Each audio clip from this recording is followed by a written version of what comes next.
Hello everyone, I'm Dawn and welcome to my channel Tranquility Through Life's Natural Beauty. Thank you so much for being here today. I really appreciate either your live watch or the watch back later. If you're watching later, don't forget to click and comment, and then I can say a personal hello to you all, which I really love to do, because particularly Friday Friendship, it's all about making friends and building a bigger community. So we've got lots coming up, but first of all, let me remind you, this is the symbol of the Friday Friendship Club, where we link together in friendship and community and say hello to everybody. And you can join the Tree of Friendship. If you don't know about this, here's a little clip.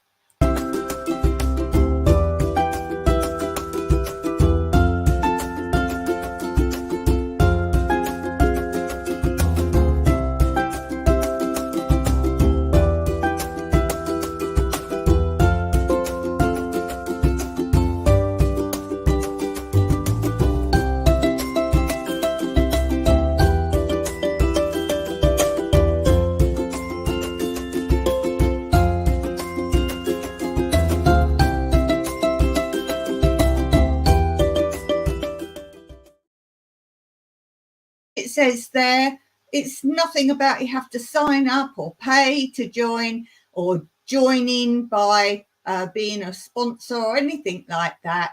It is purely just by being present in the chat, either now or in the chat after the video. And I'm always giving shout outs to community channels that are positive. So you'll often see throughout this channel and my other channel, New Beginnings, My Everyday Life in Cyprus, where I actually do shout outs to those that are in my comments. So if you want to be mentioned, then click away, do that thumbs up and add comments under my videos. So what are we talking about today? Well, I'm going to do a medical update. As I promised, they will be on my Fridays on this channel and my Wednesdays on my other channel. That's where my health updates will be. I'm not going to bog you down with details repeated. It's just going to be the next installment. And yes, there's more installments as always. But first, let's head to what today's video is mainly about. We talk of different concepts of friendships and community. And you will see from the title today, it's how to meet and make new friends. And I'm also going to be reading bits out of my Edwardian book about Edwardian childhood. So how do we make new friends? There are, of course, many concepts to the situations for this. If it's that you live remotely, or indeed something as extreme as living on an island where there's no other inhabitants. Yes, I have done this in the past, things like this. We can also be talking about dating, particularly in older life. How do you meet people? You can't go to clubs and bars and things like that so much. So there's that concept. There's a concept of if you can't get out and about, and of course social media is a big part in that. But I'm just talking your more general person as well. Just how do you make friends? It's not like you're at the school gates meeting other mums if you're in older years, or you don't have children. I've never had that circle of friends. A lot of people make friends when they're first having their first child and you get the mums group. I've never had that. Or as I say, as the children get older, you meet at the school gates or parent meetings and those kinds of things. So I've never had that concept. I've always been self-employed most of my life, and most of my working life has been running a stage school. So that entails working evenings and times other social events go on. And it also is a very small world, as in when you're teaching, you are basically not having that much interaction with other workers, so to speak. So there's a concept there. If you're in like or working from home, even this could be something, a concept of today. So what's my advice if you're in those sort of positions and you can get out and about?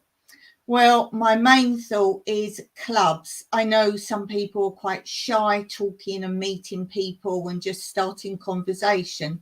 So I suggest some sort of social club or activity where you're not focusing on having to talk to someone, but perhaps a club where you're sharing similar interests, because straight away you're going to have friends there if you've got a similar interest.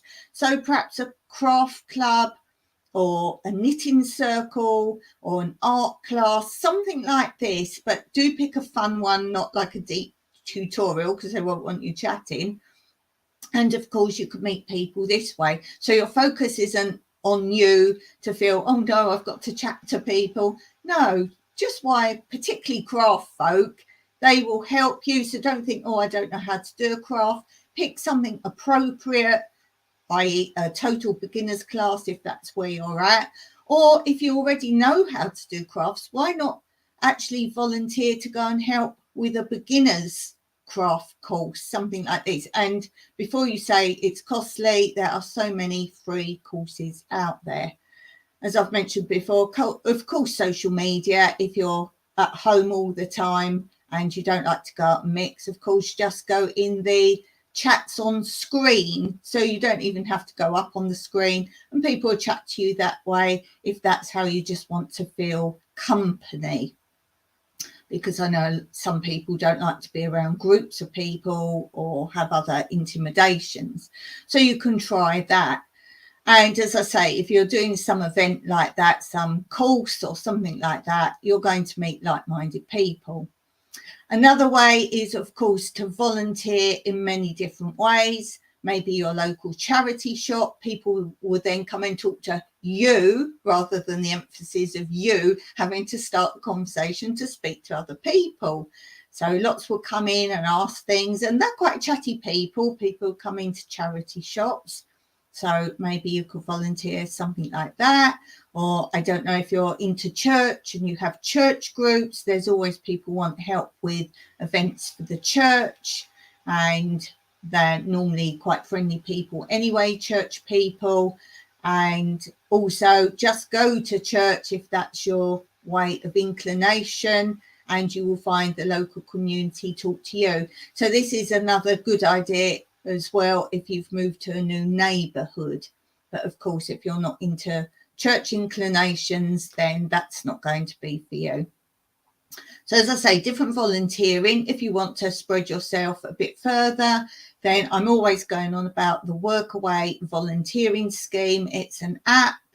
Just look Workaway or look under many of my videos where I actually put the link, and that you can volunteer for. You stay in your own country. Just because I have people from abroad come and volunteer, it can be something in your own country. So you can either ask for volunteers, and you can state from your own country if you want to.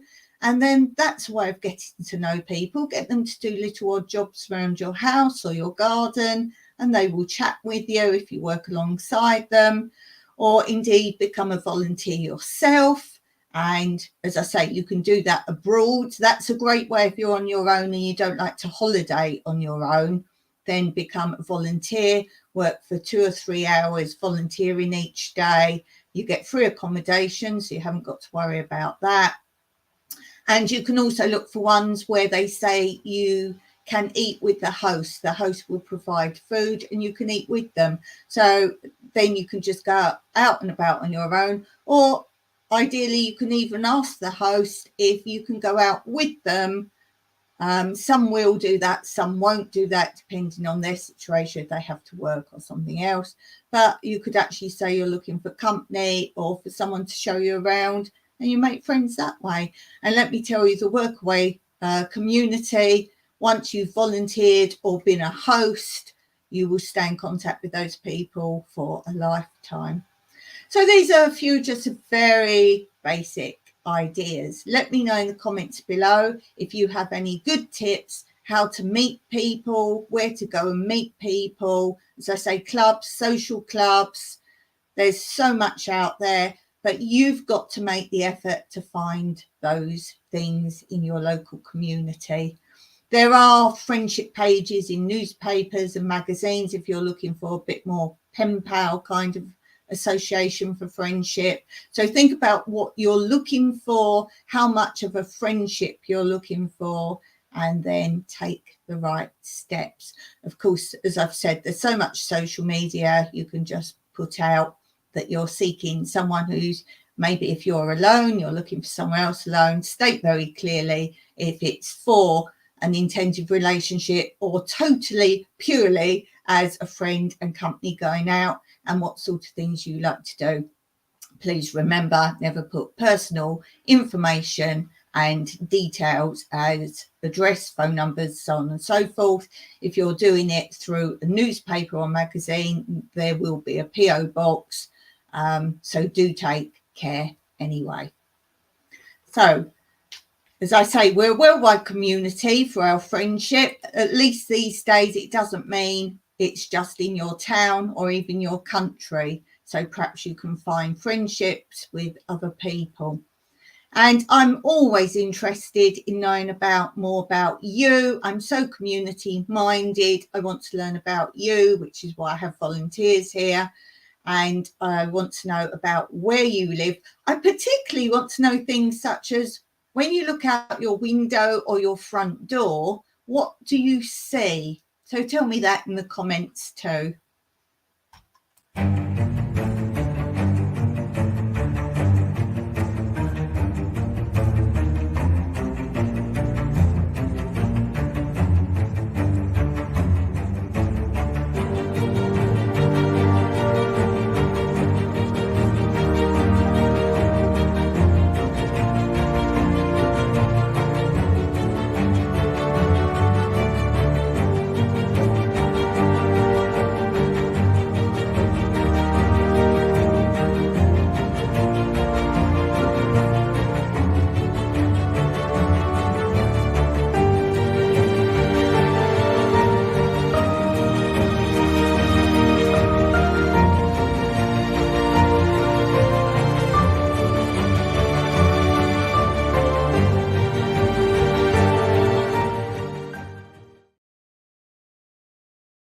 And don't forget, if you want to make StreamYard, and even if you already make it but you don't yet pay for StreamYard, then in the links below will be a discount code.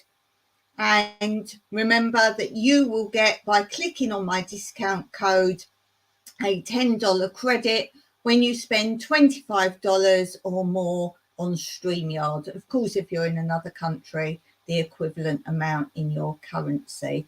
So if you want to use StreamYard and pay for it, before you do that, click the discount code in the link under this video. So let's move on now. Oh, let's do a quick medical update, and then we'll do about Edwardian childhood. Some really interesting things to say about that. And don't forget as well, check out my main channel, which is running in the ticker tape below.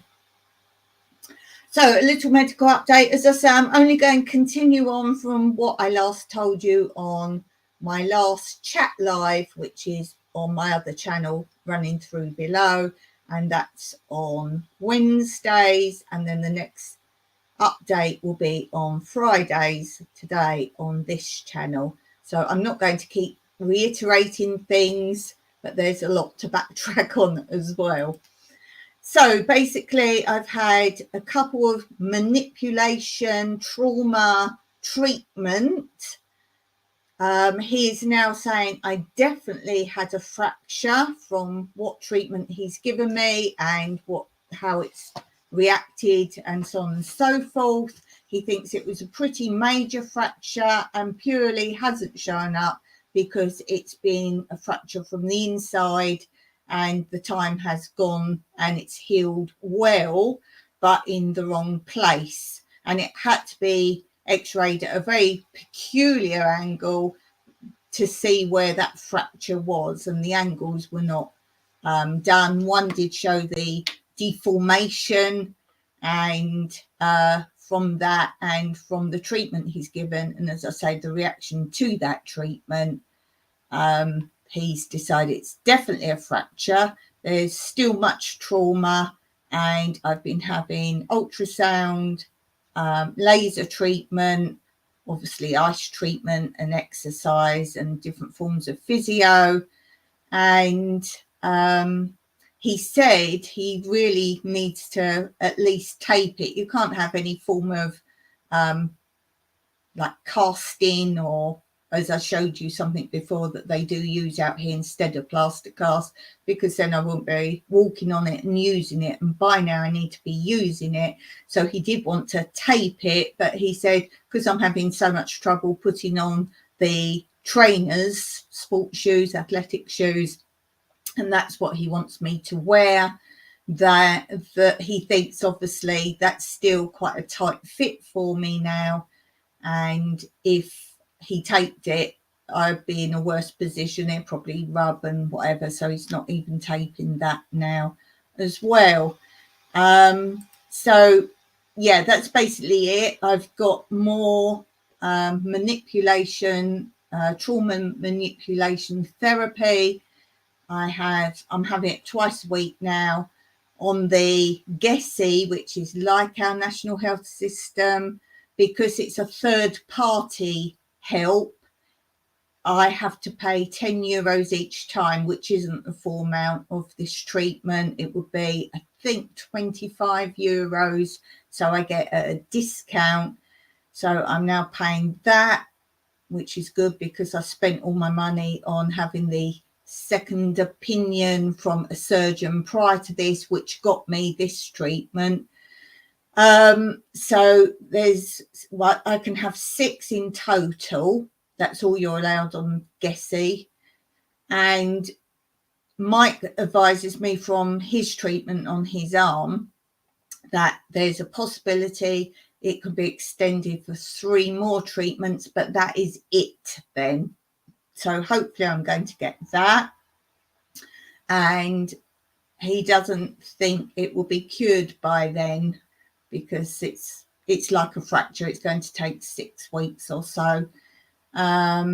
Even though it's not fractured now, the way it's gone back is not correct.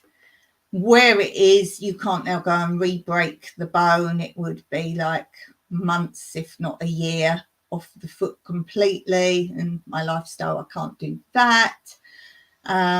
And there's other traumas in the foot as well. I don't know yet if I'm going to go and have the MRI to just look at the ligaments in the foot. That will be after all this treatment, and we'll see from that if that's something to still do or not do, because there is ligament damage. But this trauma treatment should help get that sorted out. So we'll see from there. I still have other medical issues, and I'm going to be making the appointment soon to get the scans and other things I need to look into that a bit more. So that's going to be another ongoing situation. And this morning I got out of bed and I stood up and I put my other knee out. Yes. Somebody put me down, please.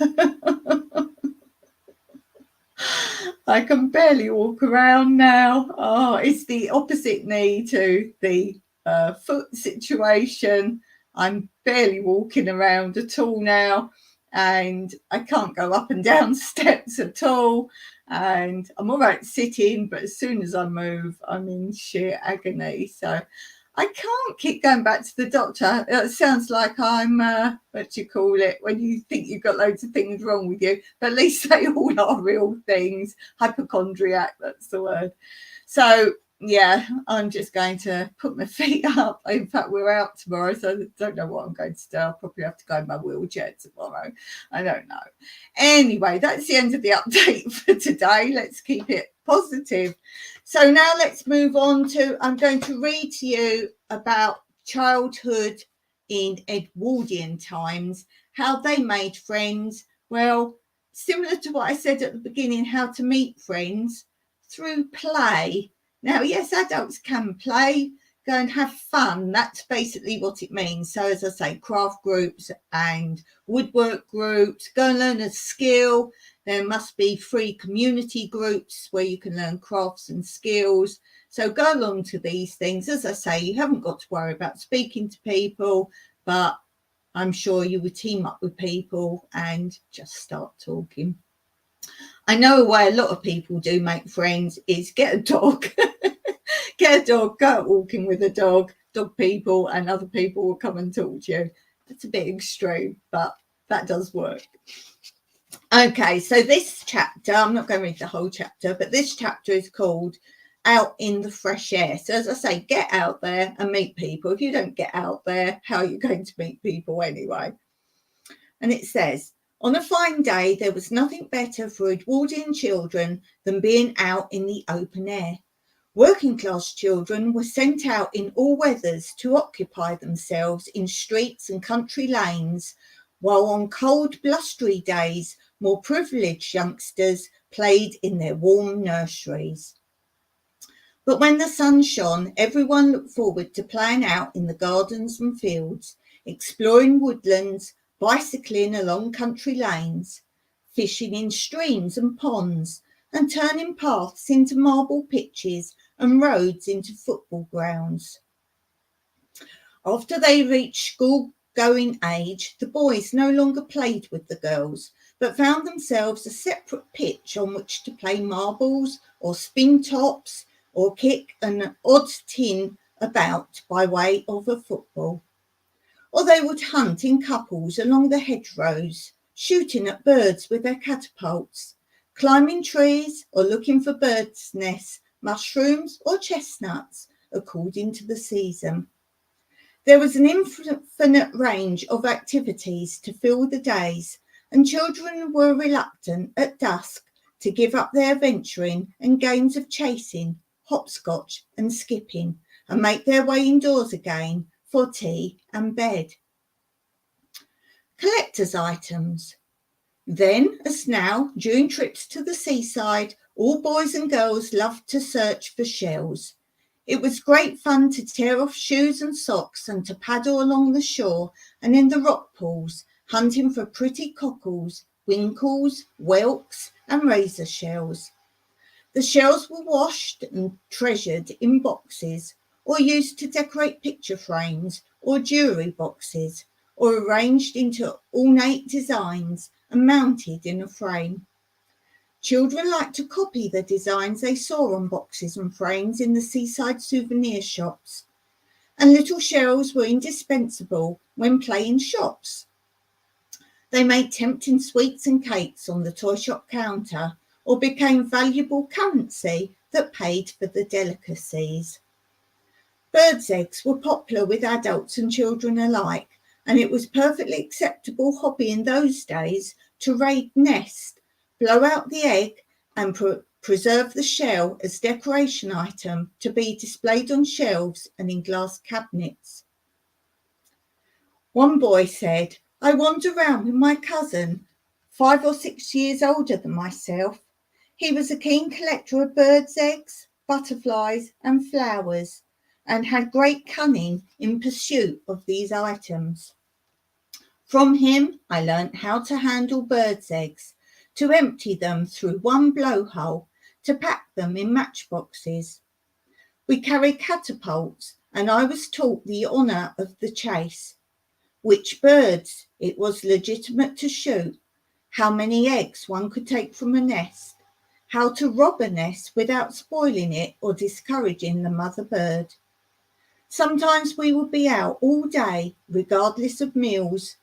We gathered wild gooseberries and stewed them in a tin over a fire of twigs." So I think that's something from the old days that doesn't exist so much now, that children didn't really need toys and they played imaginative games. That is something very lacking now. It does seem, particularly school holidays, a lot of parents think children can't find something to do themselves. They have to take them to paid places of interest and theme parks and so on and so forth. Well, in those days, workers alike used to get one time a year to go in the work bus or the village bus, and they would be taken to the seaside, and that was more than ample. The rest of the time they would maybe go and do little picnics and things like this, but particularly people living in the main towns and cities, that would be their one chance of out and about and relaxation day. So let me know, when you was a child, what did you play? What was your favourite game? And what game or pastime did you do that didn't require anything other than your imagination or using the things around you? So lots to think about there, lots of things for you to comment to me today. And I'm going to finish today with my Friday quote from the Quote Corner. And I hope to see you on Monday, my next live on my other channel, Tranquillity Through Life's Natural Beauty. Thanks for your support to my channel. Really appreciated. Bye for now.